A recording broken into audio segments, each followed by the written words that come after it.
reckon we can start. So, welcome to the Balticon 55 panel on plotting character growth. My name is Joshua Bilmes. I'm the head of Jabberwocky Literary Agency. I've been representing science fiction and fantasy authors for 35 years. My first Balticon was in 1989 when Elizabeth Moon won the Compton Crook Award. One of my subsequent best things at a Balticon was finding Nick Martell, whose books I proudly display behind me when I'm paneling. If you haven't checked them out, do that. And Shalane Harris, Brandon Sanderson, Peter Brett, Jack Campbell, Simon Green, Grady Hendricks are some of my other current clients. I'll let the panelists introduce themselves. At the two of my previous three panels, I dropped somebody from the grid for the introduction. So if I forget you, let me know. And I'll start with Sarah. Hi, everybody. I'm Sarah Beth Durst. I write fantasy novels for adults, teens, and kids. My newest one is called The Bone Maker. It's about second chances and a lot of bone magic. It's a standalone epic fantasy. Came out in April from Harper Voyager, and I'm very excited about it. So, Morgan. Hi, I'm Morgan Hazelwood. I am an actively querying fantasy writer, dabbling in some space fantasy, maybe sci-fi. And I am a blogger, vlogger, podcaster of writing tips from the pros and my own writerly musings. And John. I'm John Walker. I'm the author, creator, and madman genius behind the Stafford Chronicles, a fantasy noir detective, a private detective of the God series. Working on book 14 now, and I'm happy to be here. And Nick. I'm Nick Martell. I'm the author of the Mercenary King series. So it's the King of Liars and then the Two-Faced Queen. They're both out by Saga Press. And I have the wonderful honor of being one of the few authors who has released 2 books during a pandemic. So it's just the most fun you could experience. And yeah. I highly recommend it to everybody. So one note, if you have any questions, feel free to put them in the Q&A at any time. When I'm doing a virtual panel, I'm a little more, loosey-goosey about when I open things to questions than when we're like in a room together. So you can pop a question in at any moment. And I will start the panel. John, in a 14-book series, that's maybe got to be a lot of character development. So why don't you start off the discussion by telling us how you've been thinking about your characters over the course of 14 books? Yeah, I've got 7 more after this one I'm putting out. So it's an epic series. And Tom Stafford, he's the protagonist. He started off as your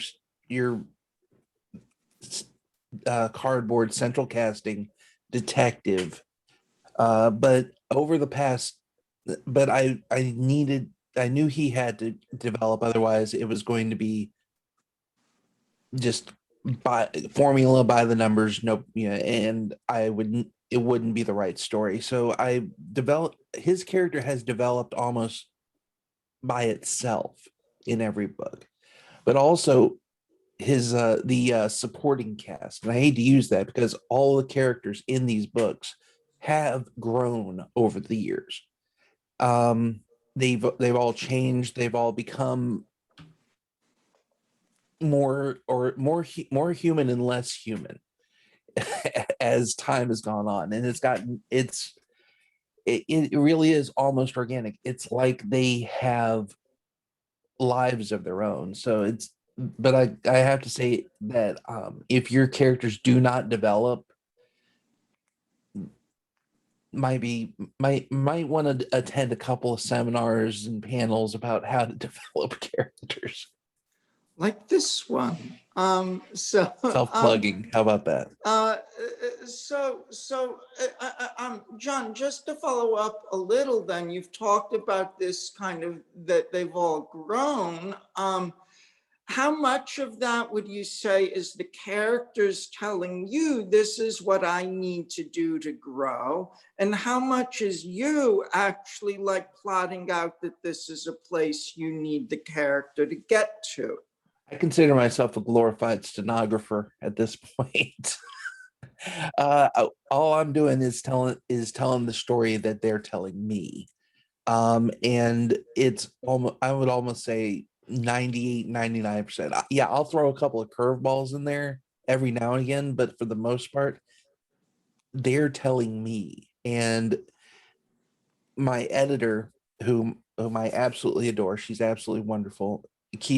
When we go through our editing sessions, she says, is this how Tom would act? Is this how Luke would act? And I'm like, yes.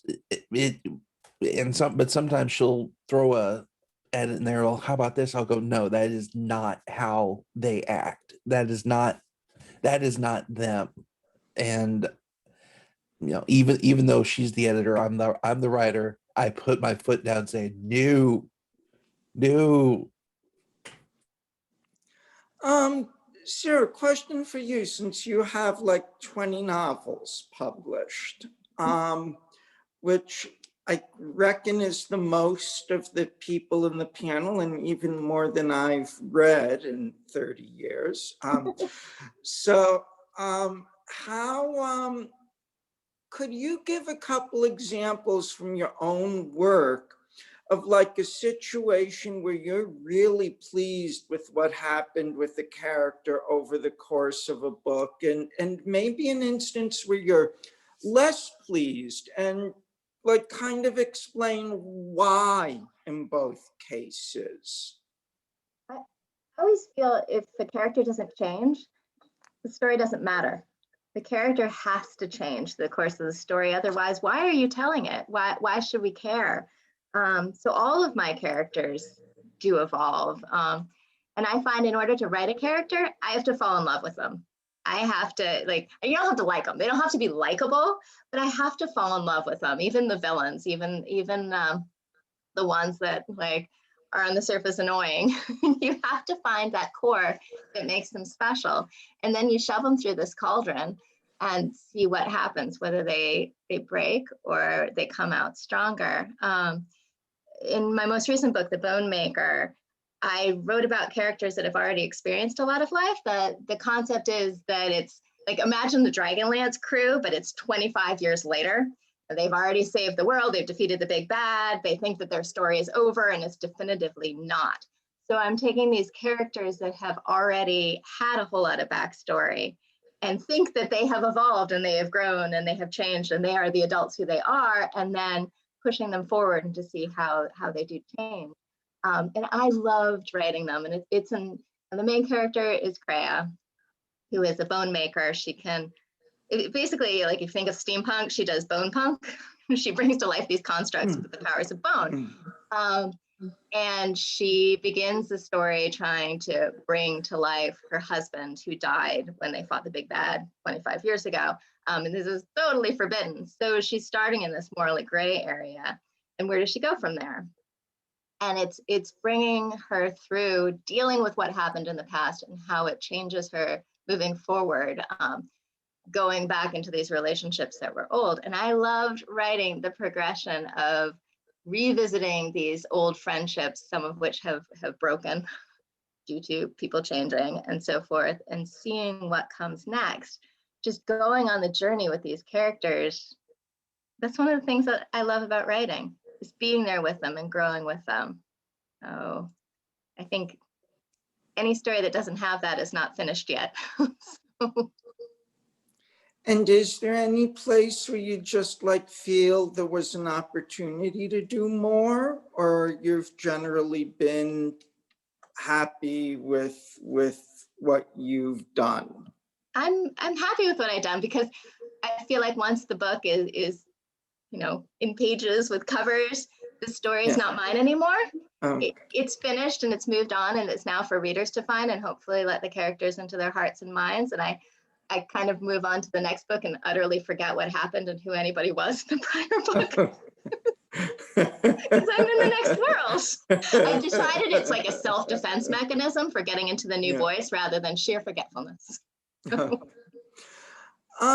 Nick, you told me you've been writing since like 5th grade, and there are bits and pieces that have, kind of kept along for a really long time in your writing development.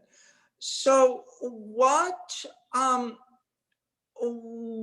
to what extent has your character growth kind of been like really what you thought it should be when you started? And to what extent have those paths changed over the course of writing and evolving the series for like 15 years?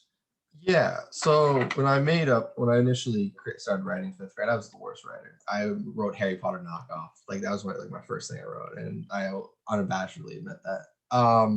I think as I got better at writing, one of the things that I changed was when I initially created a story, it's like, oh, this is how I wanted to end. And I wanted it to be this thing, like this big, like memento thing, because that's kind of like coming of age stories was really what I liked. And I think one of the things that really helped me is growing as a writer and actually figuring out character growth was I started breaking it down to like, well, how do you actually someone grow? And the 3 main factors for me when like you're doing character growth is that they have to grow physically, socially, and emotionally. And if they're not doing usually all 3, then they're not progressing as a character. And each one of those is kind of different ones. Like socially can mean like, oh, they go from a guard in an army to like the captain of the guards, or it can go from an orphan to suddenly having a family. And physicality can be the same thing. Like they can have all their body parts, and then in the next book they can just lose their arm. And emotionally is kind of the thing that I put the most stake into, just because I write like having characters in the morally dark gray areas, kind of like what Sarah was saying with the wife trying to bring the husband back to life. That's a dark place to start a novel, and it's really cool. And that's kind of the things I like focusing on. So at least with the King of Liars, my character starts off as like just a terrible person, but he keeps saying he's trying to get better. And that's kind of the emotional arc I wanted to do with him. But it's interesting, like plotting character growth is one of I think it's the hardest thing to get right initially, because it's not as easy as like you have to get it right, also make sense of the character, but also make the reader want to continue reading about said character. So you can't have them be perfect, because then it's not entertaining, and you can't have them be too bad where like reader picks it up and they're like, no, I never want to read this again, and then they'll just put it down forever. So it's fun, it's interesting, but it's also like incredibly hard. So I don't even know if I get it perfect. I have some books published, so. Morgan, I'll put you in the spot a little. As a reader, can you come up with an example of something you've read, a book or series, or even watched, where the character growth was just really pleasing to you? And similarly, maybe where it was less pleasing? I think when we talk about character growth, we've been talking about characters getting better and growing and getting, doing better. But I wanted to bring up the example of Breaking Bad. Character growth doesn't actually have to go in a positive direction, but it does need to lead from what came before. So you have to see why they made these choices and how they, mentally are responding. And so decisions that they make towards the end of the story or the arc are probably not going to be the decisions they would have made on day one in that same situation, because but you have to show that progression of why they're reacting. It might not be the decision they should make, but you should see how they came to that decision as they grow or devolve into, spiraling. Because in real life, a lot of times, yes, we want to go from orphan to having a family, but sometimes it doesn't work out and people end up divorced or, someone dies. And so life isn't always a linear progression of starting here and ending up happily ever after. So you can have ups and downs during that character growth. You just can't have it come out of nowhere. And you have to remember that things impact people. And you also have to remember that just because they're not the main character on screen doesn't mean that life isn't still happening to them. So the background characters are having that growth too. If your kids run off to have an adventure, mom and dad might not be talking to each other when you get back if they think one of them knew what was going on. And so as a reader and watcher, working on my own stuff, I definitely want to remember, people have lives even when I'm not talking about them on screen on the paper. So. Okay. Sarah, from the chat, people really want to know more about your pioneering writing project. Like, I'm curious whether the lead character was more from the G.I. Joe side or the more Wizard of Oz. So what would you be able to tell us that readers would find interesting about your first story? Yeah, like Nick, I started in 5th grade. And that first story was a cross between G.I. Joe and Wizard of Oz, where every character had as a sidekick a transdimensional telepathic line that would take them from different dimensions. The characters were more G.I. Joe characters, and the world was more Wizard of Oz, and there were 28 protagonists, Okay. which I would not recommend. And I named them all. I named all their lines, and I assigned them all magical powers because I assumed that was what every character needed, since that's what I personally need. 28 characters 28. to have growing I don't and do that anymore. developing. That's I have to ask, how long was the series going to be? Was this going to be like a 50-page magnum opus? I just have to. Okay. Yeah, I got to about 60 pages when I was like, wow, I don't know what I'm doing. Maybe I should learn something about writing. What magic power do you need? I want telekinesis. I know in my heart that I should choose something that would save the world, but I really just want to lift a book from over there and bring it here. I want to stop time so I can take a nap and then come back and get it all done. That works too. Has any of those 60 pages survived? Oh yes, I have them, and I have read them as juvenilia at conventions before. So.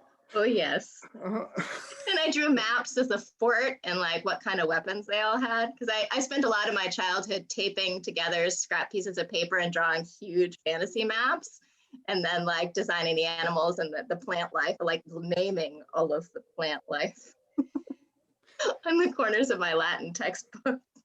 Yeah.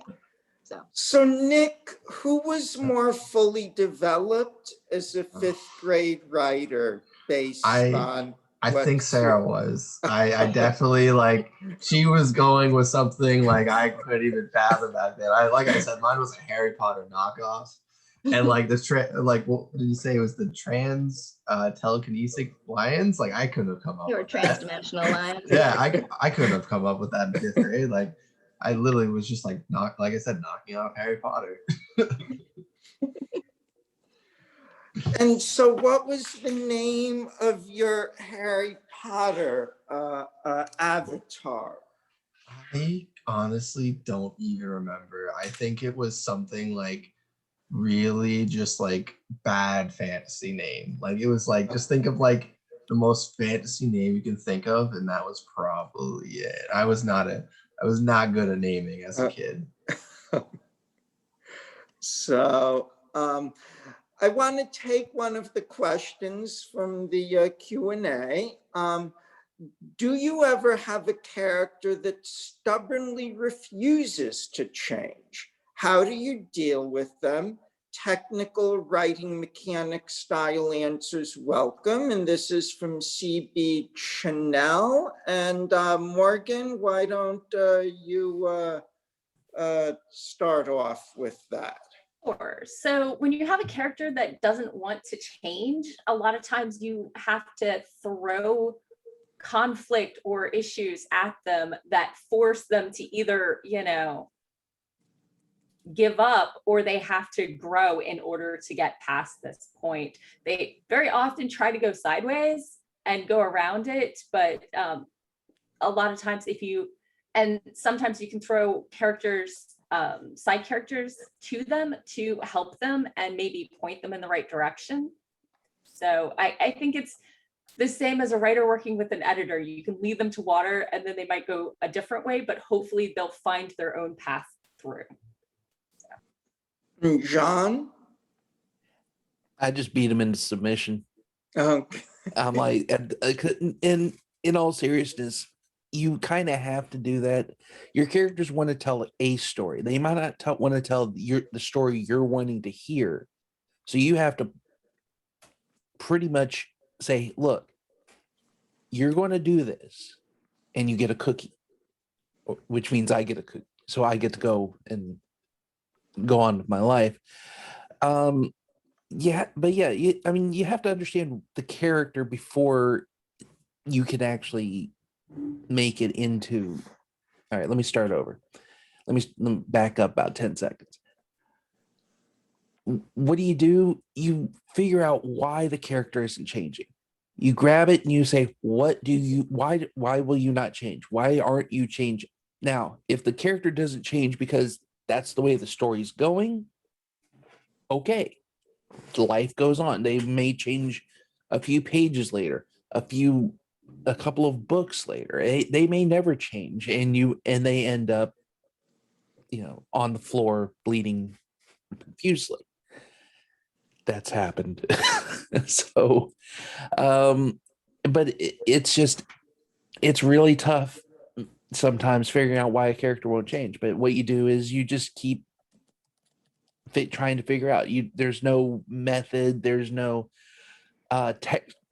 no textbook, no seminar, no panel, unfortunately, that will tell you this is how you get a character to grow, how you get them to change. Sometimes they just don't. And then you mentioned trying to beat the character into submission. Is there any technique you have for that, or literally just beating at them? I look at it as you attack it from different directions. Sometimes you go, okay, why? You go how? You go who? What do you want? And if that doesn't work, well, you just take a large stick and proceed to the beating. Sarah, how would you deal with the character that stubbornly refuses to change? I think this might sound a little extreme, but I think you have the wrong character. I think when I design a story and I sit down and I come up with the world and sort of the concept of what's going on, I try to think what character, the character I want to use as my protagonist is the one that's going to be affected by whatever terrible thing I'm having happen. The one that's going to be, I don't want to say hurt the most, but yeah, hurt the most. that it will turn them up inside out. If I start with a character, I decide what they want and what they fear. And I often will make that fear happen. So they have to change. If your character's not changing, maybe it's not their story. Maybe it's somebody else's story. And you should look for somebody else. When I'm trying to figure out the characters' voices, I often think of it as auditioning.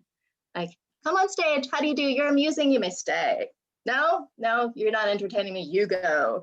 Just audition your characters. Maybe you just don't have the right person to tell that story. Morgan, do you want to pick up on something you put in the chat? Sometimes you're trying to get them to change the wrong way.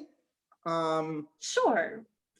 Yeah, sometimes if the character isn't growing in the way you want, it is because that's not true to the character and the story and the setting, and you need to reflect on the character and what they would do in that situation, because no one knows the character better than you do. And so, you know, if the character isn't growing in the way you expect, you need to just, you know, reflect and see maybe that they're growing in a different direction, and trying to force a character in ways that don't make sense when you really delve into it is very often one of the reasons you run into blockers like that.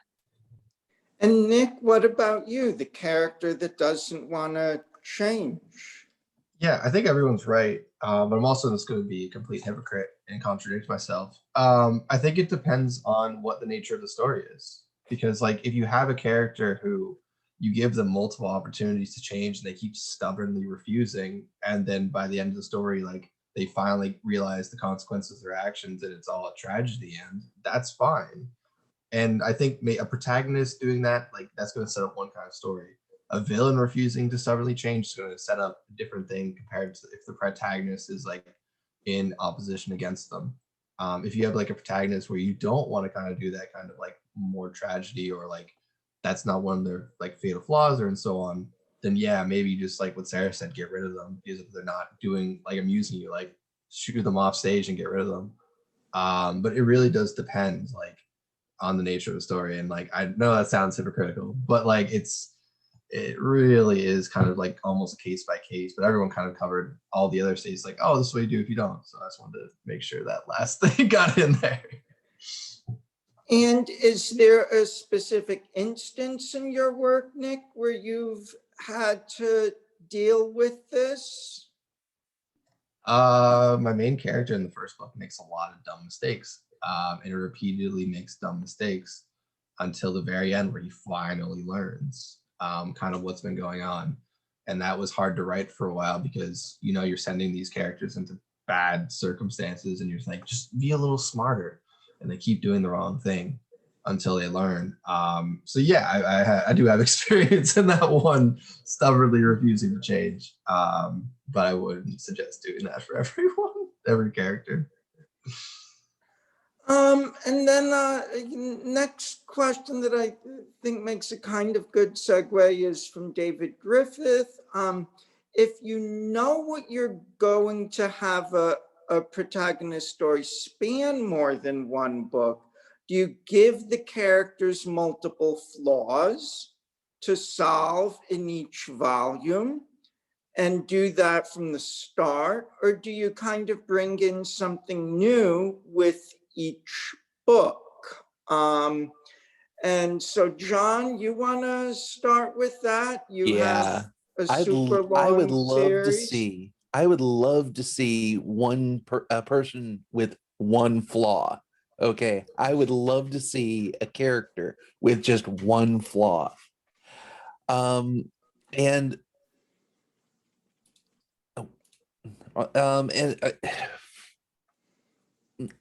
all characters are going to have multiple flaws. The only problem is we, as the writers, have to bring them to the forefront, because readers are not going to know. They are just not going to know that, say your character, I don't know, I'm going innocuous here. They bite their nails when they're nervous. They're not going to know that until we tell them that. So we're not going to know if they get rid of, if that's the flaw they need to get rid of. As far as introducing new flaws, yeah, Those are called story hooks. And we love to use them as much as possible, but only when they make sense. I mean, you're not going to have unless there is a seismic shift enumerated in the story, you're not going to have a saintly whatever turn into a complete psychopathic murderer in the space of a page or even a sentence. That's one of those that goes, that would take at least a book or two to really get that kind of paradigm shift and soul shift, because you see it too often in some stories where just, oh, I was the bad guy all along. Well, there was no setup for that. And you kind of go, you just ran out of ideas, didn't you?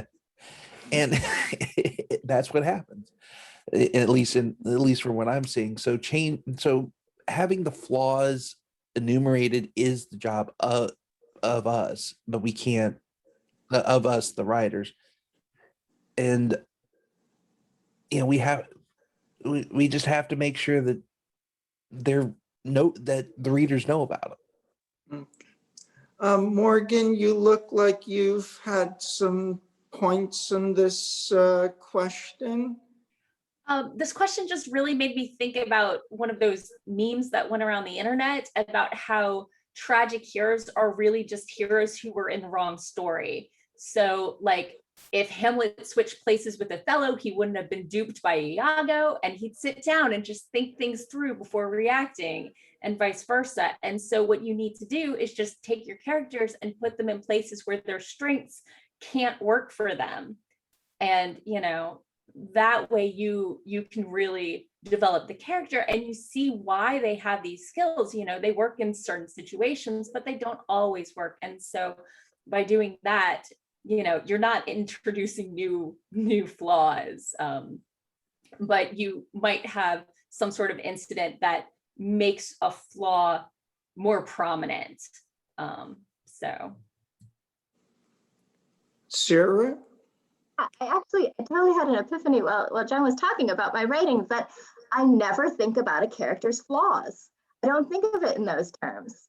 I think of it in terms of creating a character that feels as real as possible to me. And then I try to write their story as honestly as possible through those eyes. It's like I have, a character that you look at her from the outside, she's an amoral serial killer, not the best combination of traits, but I love her. And perhaps, her lack of respect for human life is a flaw, but like, I never thought of it that way. I think of them as people, and I find I can't really tell their stories until I perceive them as a whole person with a whole backstory, which is why I never base my characters on real people. They need to stand on their own. And then I think I do what Morgan says, that I put them into a situation that they've never encountered before and that they're not necessarily prepared to encounter, and see what happens. And now, speaking of amoral serial killers, Nick, you have one of those in your most recent novel. I am so glad you qualified that. Yeah, me too. Yeah, I mean, so especially, I totally forgot the question. No, I think when you're working at least in a long series, I'll just paraphrase that, is that I don't know if characters really will get over at least deep-seated flaws and traumas as quickly in like a single book. Usually they can get to a better point where they can overcome their fears or something, and like then they'll be working on. But like, especially depending on how it is, like these character flaws or like aspects of the character will never really disappear. If you have a character who starts off like where like every dollar is important to them, and they like have like this like real like, not like fascination with money, but like they've been ingrained to like save and spend, you wouldn't like, they're still going to have those same kind of aspects of their character in like a book or two. They may be much lightened as they like grow up or like they change, but those flaws aren't really going to disappear or those, not flaws is the wrong word, but those character aspects aren't going to disappear. So I think it's more of an instance of looking at the character's growth as a whole and like just figure out the natural progression of them. Like you can always just add new things. Like as new problems develop, you can. I just like having those kind of like long-term arcs in terms of character growth. And that's kind of what I really find fascinating, is that just because you fixed one thing or thought you fixed one thing doesn't mean the problem's really gone away. I want to ask a craft question. Sarah, character growth, actions, dialogue, or how the other characters see the character? All of it as a whole. For me, it comes through the dialogue first, just because I'm a heavy dialogue writer. Like I adore writing banter, and for me, I discover the characters through what they say and how they interact with other people and how they react with things, how they react when something goes wrong. I was thinking as Nick was talking, that's pretty much what my personal preference is. I don't like to have the characters cause the plot by doing something dumb. I'd rather have the problem just get bigger and bigger and bigger. And I think how they react to it, how much humor they react with it, how much snark, how they retreat, how they run forward. Yeah, I think I discover it through dialogue. And then when it goes to the revision process, I expand on that so that it's happening through what they do and what they see and how they see the world and all of it. But I start with dialogue. And Nick? Yeah, I'm with Sarah. I'm really dialogue heavy. I write first person. Like, right, my books are all first person, so you can't leave my character's head really. So I have to do a lot of how they view the world, and usually that's the word choice they use, the dialogue, even how they call things. It really is going to influence how they grow. Like, here's just a quick aside. Like in my first book, I had my character who was not religious in the slightest, like would actually like be against religion. And then there's a point in one series where they actually like have like not a religious moment, but they're like more accepting of religion in the world rather than being starkly opposed to it. So even just the terminology you have them use is going to be like, okay, if they're not religious, like they're not going to see things through these eyes, and how does that affect them? And then you can show those moments, even if the reader like kind of glances over them, you can have them be like, this is where the character at this moment. And usually for me, that comes along in dialogue and how they view the world. Nick, a follow-up question. Why first person? Yeah, I really like first person, frankly, because I like unreliable narrators. And I guess I contribute to the school of kind of what I remember. Gene Wolfe was the one author I first came across it, where he said every character you write is going to be unreliable in a way. And he liked writing first person because he wanted to show at readers how people could be unreliable in their own way. And that really struck to a chord with me when I was younger. So I wanted to do the same. And that kind of like, how do I make a character unreliable? And if they are unreliable, in what way are they unreliable? And how does that affect how they see the world and how people see them and everything? And I think I can do that best, at least in first person for this story. Maybe that'll change in the future, but for at least this story I wanted to tell, first person was the medium that best fit it. Yeah, Morgan, you... Are we discussing what point of view we like writing from? I got a little lost. No, that was to back to the question on technique for character growth. So I enjoy first person, but I've definitely dabbled in third person, and a lot of the reason I like first person is you can show what the character is thinking and how they're thinking, and you really describe the world in terms of if they're scared, everything is dark and shadowy. If they're happy, oh hey, the moon's peeking through the trees. It's very you can scene set some based on where they are emotionally, but also how they react to things. And obviously you can show that just as easily in third person. You just shouldn't do quite as much introspection really. But actions speak louder than words. So just showing how they react to things can show where they are on their growth.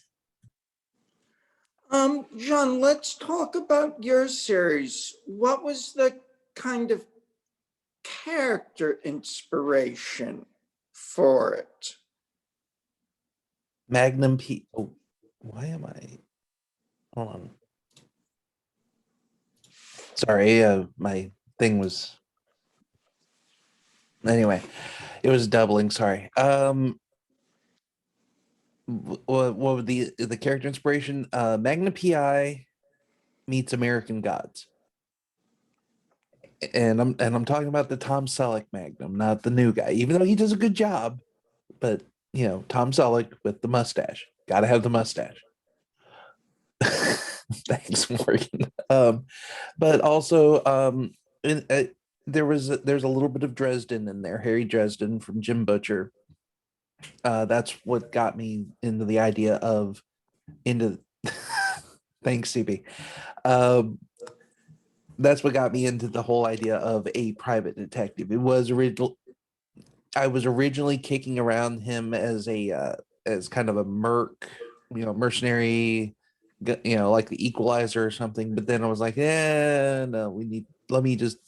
He feels more like a detective, and that's why I also went first person because that's the style you do noir stories in. The Sam Spade.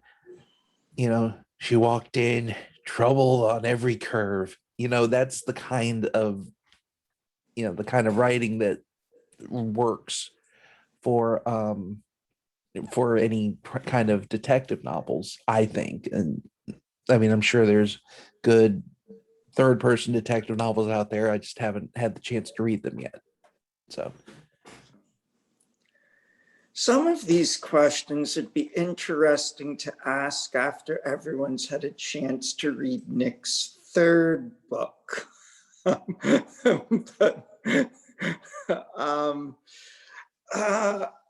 Sarah, question for you. How do you make sure your character's growth isn't just convenient to the plot, but appears natural in its progression? And if you have some specific examples from your books that you'd want to mention, that'd be great. Just from a sheer technical standpoint, I write my novels chronologically. You don't have to do that. I know lots of writers that start at the end or do like the tentpole scenes first or whatever. So I'm not saying you have to do that, but that's what works for me in terms of making the character arc feel organic.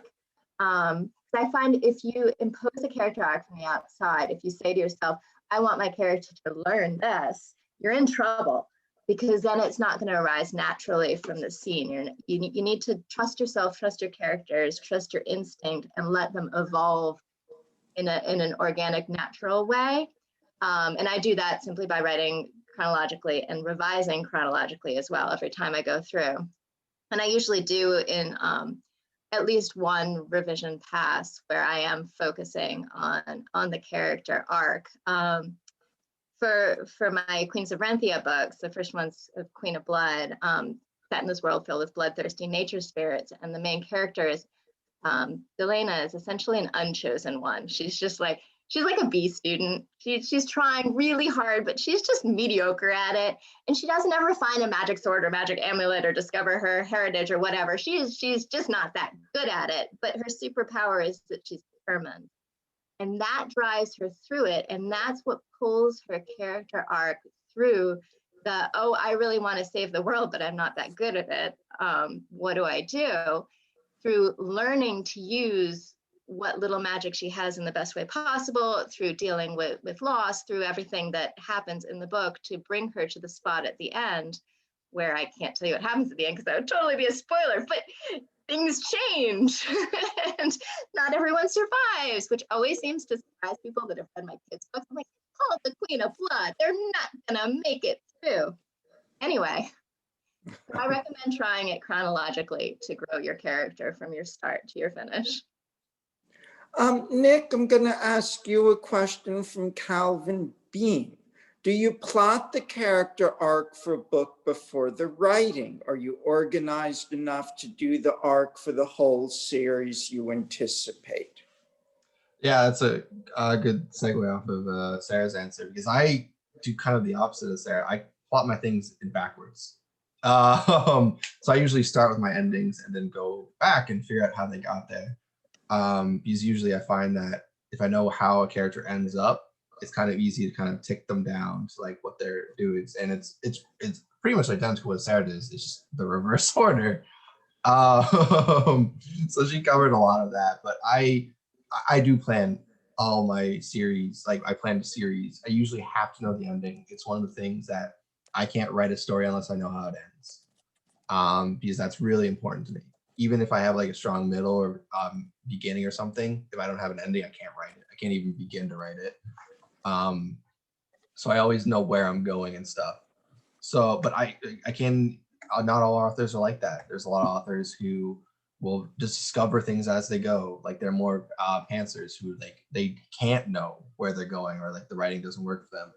And then there are a lot more plotline heavy authors than I, where like they have like 50-page outlines of things, and they're just like scene by scene by scene. And it really is dependent on what works for you as a writer. And it's kind of just like, I really describe writing as kind of like constantly trying and failing a bunch of different things until you find out what works for you. Okay. And as we're on the close, final question to everybody, and I'll start this one with Morgan. Give us one book, not TV show, not movie, one book or series that you would suggest we read because of the interesting things that happen to the characters. I think I really enjoy Patricia Briggs. What's the series name? Mercy Thompson's series. And you see how, things that happened in the last book matter and continue on to the next book and affect how she reacts to things and continues on. And so it's not like, oh, we reset the clock at the new one, or, we forget things that happened three seasons ago. It's just, yeah, Patricia Briggs. Okay, Sarah? Yeah. Oh. I'd recommend The Murderbot Diaries by Martha Wells. Such fantastic voice, and the character development is fantastic. John? The Dresden Files. I will always love that series. I'm excited for the conclusion. I'm waiting for it. I'm like, come on, Jim, you can't leave us like this, because all of these characters have grown and changed and matured and evolved, and that's how you do it. And Nick? Sarah stole mine. Yeah, I would also agree with Murderbot Diaries, but I'll throw in Ken Liu's The Grace of Kings. I think he does some really cool things in the world and the character building, and changing things as his books go on. And that's the end of our 50 minutes. I would really like to thank all of my panelists. I've really found the last 50 minutes really enjoyable. I am going to suggest to David Pomerico that he talk to Sarah about buying the G.I. Joe versus Wizard of Oz, and for Voyager, I think that would be something I want to read. I'm going to be hanging out in the Discord for a little bit after the panel. I know there were some unanswered questions in the Q&A.